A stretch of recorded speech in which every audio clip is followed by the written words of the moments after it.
Yeah, we're excited for the weekend. I think there's going to be a lot of great baseball, and I know they're ready. I know we're ready, so let's play. Happy to answer questions. Start with Dave. Mark, what's your rotation for this week? We will go Majinski, Farr, and Jordan. And what's the decision behind moving Carey? Just give us our best chance to win. Every decision we make is to try to give our team the best chance to win, and that's what this decision is based on right now. Colin? What did Farr show you to kind of put him in the rotation? How nice will it be to have Brett obviously coming out of the bullpen? Yeah, it's a win-win for us, we think. Farr is extremely talented, extremely live arm, and we know how good Brett Carey is out of the bullpen, so we look at it as a win-win. John? It was this series last year where Carmen broke his foot. What do you remember about that moment, and how much reflecting back on that do you feel like that impacted last year's season? Yeah, that was clearly a turning point in the season for us. We had been playing pretty good baseball up until then. We won that game on Friday night, but walking out to the mound, you just had that sick feeling in your stomach. Carmen immediately knew he couldn't pitch the rest of that night, and as soon as we got the results that it could be a season-ending injury, it gave you that sick feeling in your stomach, and it started some bad dominoes for us last year. So hopefully this year is the complete opposite, where he stays healthy and he continues to pitch like he has, and if he does, it makes us a different ball team.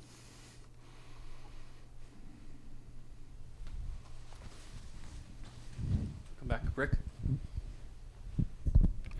Mark, just your thoughts on getting to play 2 games of this series here in Columbia instead of 2 in the upstate. Yeah, I think it's great for our city, no question. People here love their Gamecock baseball, and so to get to see 2 of these games here in town, I think is great for our town. Now, we know there's Gamecock fans all over the state, so we like being able to take the show on the road to other places, and Greenville has done a really nice job hosting this game. I'm sure other towns in the future may try to do it as well, but obviously if we ever have a chance to pick, we love being in our hometown. Coach, obviously this is early on in the season, but what can you learn about this team from a rivalry series this early on in the season? Yeah, we're learning stuff about our team daily. Every game we play, we're learning about our players, who can do what, who can pitch X amount of pitches before they need to be taken out. For your hitters, you're learning left-right matchups, who's more comfortable against righties, who's more comfortable against lefties. We have so many new players that we're trying to get up to speed that, number one, they need to get used to this level of competition, and 2, we need to figure out where they best fit in. So it's a constant learning process. The first quarter of the season for any team is always going to be learning about your team, what makes them tick, and sometimes you need to learn some tough lessons early on that will pay dividends later in the season, and I think everything just gets magnified a little bit more when you play a series like this against Clemson, where there'll be emotion, there'll be intensity, and I think you just get an even clearer look at your guys and how they handle things. John? A couple of things. What's the latest on Noah and Brennan? Noah will be good to go. Brennan is still day-to-day. Just can't put him out there if we have any fear that it will set him back. So Noah should be good to go. Brennan is still a day-to-day thing. Would you have any pause putting Brennan in there since it's been a while since he's played and going into a series like this? No, this will be 100% a health deal. When he's ready from a health standpoint, he'll play, and if he's not, he won't. He's a natural hitter. He's a very gifted hitter. And it's been frustrating not having him out there, but we need to be smart about it, and from a health standpoint, when he's ready, he'll play. I have very little concern that once he is healthy that he'll be able to pick it up pretty quickly. You've changed lineups around a fair amount this year. When going into a series like this, rivalry, anticipation, and so forth, how do you weigh what you put out there? Is it matchup based? Is it experience based? Or is it just how guys are playing in that moment? It'll be all the above. We'll look at left-right matchups. We'll look at who's hot. We'll look at all those things. We'll look at defense versus offense. We'll look at what success their players have had against guys, what their pitchers do versus left-right. We'll look at all of it. Again, it's a big series, and we want to win it, but we still need to get a look at our guys in different spots, and that's still part of it.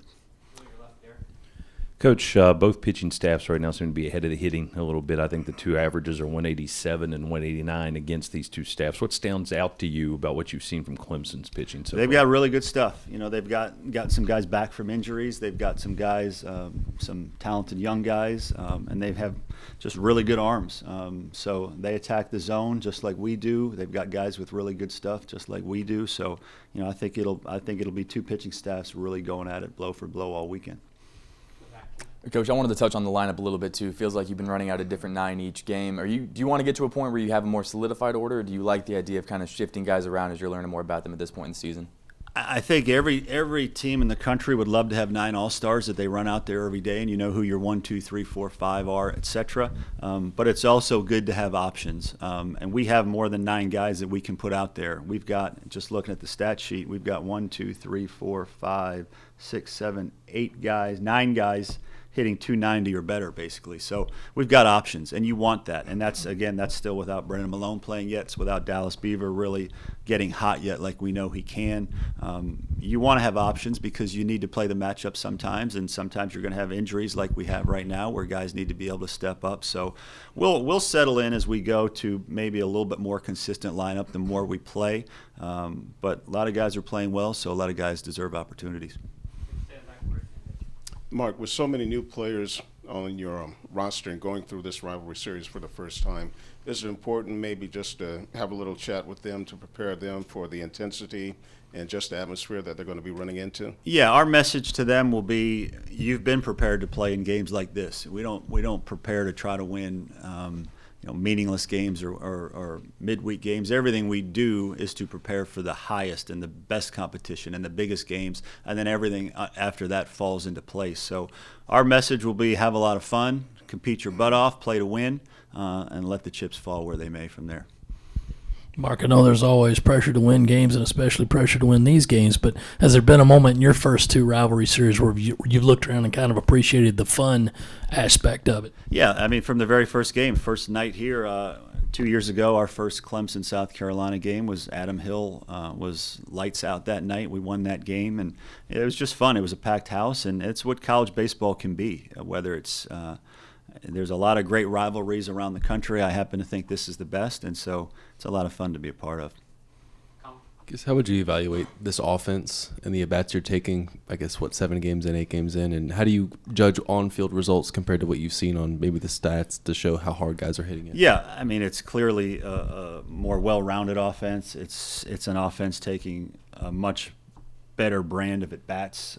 We're averaging 6.5 strikeouts a game right now, which is far below what we were last year at this point.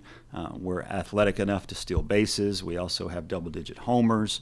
We're hitting about 290 as a team, but it could easily be higher than that based on how hard we've been hitting the ball. So we're not a finished product yet, but I think we're making the kind of progress that we need to be making. A couple of things. What was Brett's reaction to the move? And then also Brandon Jordan had really good relief numbers over the summer. Was there some thought about putting him in the bullpen and to get far into the rotation? Yeah, Brett's a winner. Brett's a team player, so he just wants to help this team win as much as he can. Yeah, everything was considered. But at the end of the day, this is what we landed on. We think this gives us our best chance to win. Colin? Little off topic, but the ACC and Big Ten have kind of proposed a one-time free transfer rule in some of the big sports and college athletics. I'm curious your thoughts on it and how you think it would maybe impact your sport specifically. You know, we had that for a long time. When I was the recruiting coordinator at Tulane, we had that the one-year transfer where you could be eligible right away. And we were able to use it to our advantage at times. Sometimes you find guys that are on the depth chart at other schools where they don't want to be, and they're looking for new opportunities, and we were able to take advantage of that. I think at the end of the day, if a player is in a spot where he's not getting the kind of playing time he wants, and he's just roadblocked by other players, and he wants to go play somewhere else that has more opportunities, I think it's hard for us to say that we're going to continue to stand in the way of that. Coaches go from school to school and have freedom to do that. At the end of the day, I think players probably deserve that right if they're just not in the right situation. The crazy thing about baseball now is that these kids are having to make decisions when they're freshmen and sophomores in high school. So to think that 4 or 5 years down the road, they're just in the perfect situation that they thought they might have been in 5 years ago when they were 8th and 9th graders, sometimes it doesn't work out. And many times it doesn't work out. So I think allowing that freedom is probably a good thing. Now, the difficulty will be in, is there going to be tampering, and is there going to be people doing things that are not ethically right? And the biggest challenge for coaches will then be managing your roster. Who's coming back, who's not coming back, based on the draft, based on the new transfer rule. It's going to be a complicated issue to try to get a handle on. But at the end of the day, if it's the right thing to do for student athletes, it's the right thing to do. You talked about getting momentum, getting a little amped up for the series back on Tuesday. How do you kind of balance that with, emphasizing that this is still early in the season and results are, not going to matter too much towards Yeah, well, I mean, I told Coach Tanner yesterday, that's probably, now having been here for 3 years, that midweek game before the Clemson series is probably my least favorite game, because it feels like a trap game right away, and you want to play well enough that you create momentum for your team and for your fan base, and you want to feel good going into the weekend. So it feels like a game you better play well, and so I'm glad that game's over and glad we won it, and now we can just focus on the series.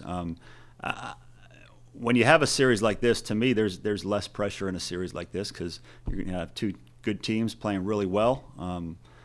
Sometimes the breaks can go here or there. You feel like we're going to try to do everything we can to win. If you don't, it's not the end of the world, because it's a good RPI game, and you're going to learn so much about your team, and you're going to be better from the experience. Again, we want to win it very badly, as I'm sure they do too. But when all is said and done, big picture, 2 years ago, we lost the series, and we were a game from Omaha. Last year, we won the series in dominating fashion on Sunday, and we had a tough year the rest of the way. So this is a big series. It's a lot of fun, a lot of interest, a lot of people will be watching. But it doesn't guarantee Omaha, and it doesn't guarantee a bad season regardless of what happens this week. Coach, I know before the season you said one of the big things with the offense you wanted to stress was on-base percentage. Did you expect a 415 on base through 8 games, or does that kind of surprise you a little bit with the way these guys have been getting on? Well, we have stressed that from day one, and the guys have really taken to that, and Coach Lake has stressed that every single day, that's at the end of the day, all that matters is how many runs do you score, and how do you score runs? You get on base. And the clutch hitting is a big part of that. Our numbers with runners on base and in scoring position are very good this year. But the 415 on base percentage is where we want it. It's a very good development for us. And again, if you bring in the right kind of players, and then you stress certain things, you hope that they can deliver, and so far they are. Any more questions? All right, thank you.